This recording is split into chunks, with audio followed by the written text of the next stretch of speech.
Paper route dogs. When I was in grade school, I had a paper route, and there was two dogs that plagued me.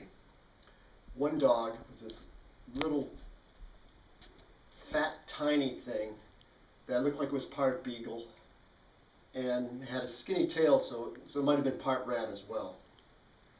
And it was a yapping thing. I'd be carrying my papers in a bag, going from house to house, and it would be yapping at my ankles. Yap, yap, yap, yap, yap, yap, yap, yap, yap. And it was damn annoying. And it was one of my customers' dogs.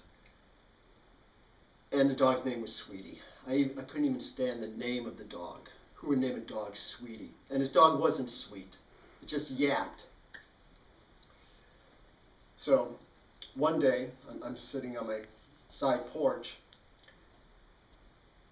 not delivering papers, just hanging out, and I see Sweetie trying to cross the street, this busy street, East Boulevard, now called Martin Luther King Boulevard, and he's trying to get to where I live. I don't know why she's crossing the street. I've never seen her do it before.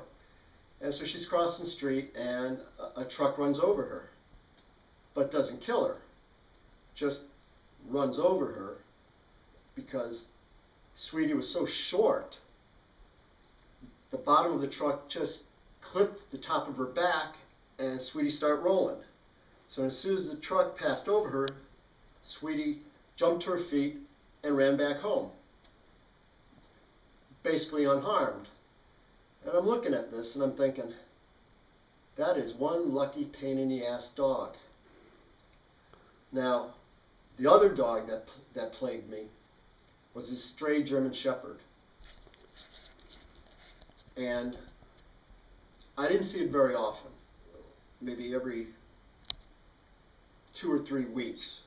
But the dog so freaked me out that I had recurring nightmares about it. And what would happen in our encounters, for some reason we would always see each other from across the street, from across East Boulevard. And we'd freeze. I'd be holding my paper bag and the dog would be. And then I would start trying to deliver as many papers as I could before the dog would bolt across the street. And so as I'm walking with my papers, the dog is tracking me across the street, looking for an opening between cars so he could chase me. So he'd find an opening eventually, he'd bolt across the street, and I'd run up onto a customer's porch, ring the doorbell, then run to the front of the porch and stick my bag out as the shepherd's coming up on the steps. And he'd grab at my bag and snarl and bark, and in time, my customer would come out with either a bucket of water or a broom and chase the shepherd away. Now, one day, we were on the same side of the street, only the shepherd was further down the block. And again, we froze and looked at each other, and my next customer that I had to deliver to was across this open field, and it was Sweetie's house. So I made a run for it. And so I'm running across the field, and the shepherd's closing on me, as if I'm running in slow motion. And I run up on Sweetie's porch, and I don't even have time to ring the doorbell. I turn around, put my bag out, and the shepherd's right there on the steps. And he's barking and snarling and tearing at my bag. And then the screen door behind me flies open. Sweetie runs out, jumps on the shepherd's back, bites its ear. The shepherd leaps, howls, and runs out of the yard with Sweetie chasing after it. And I'm like,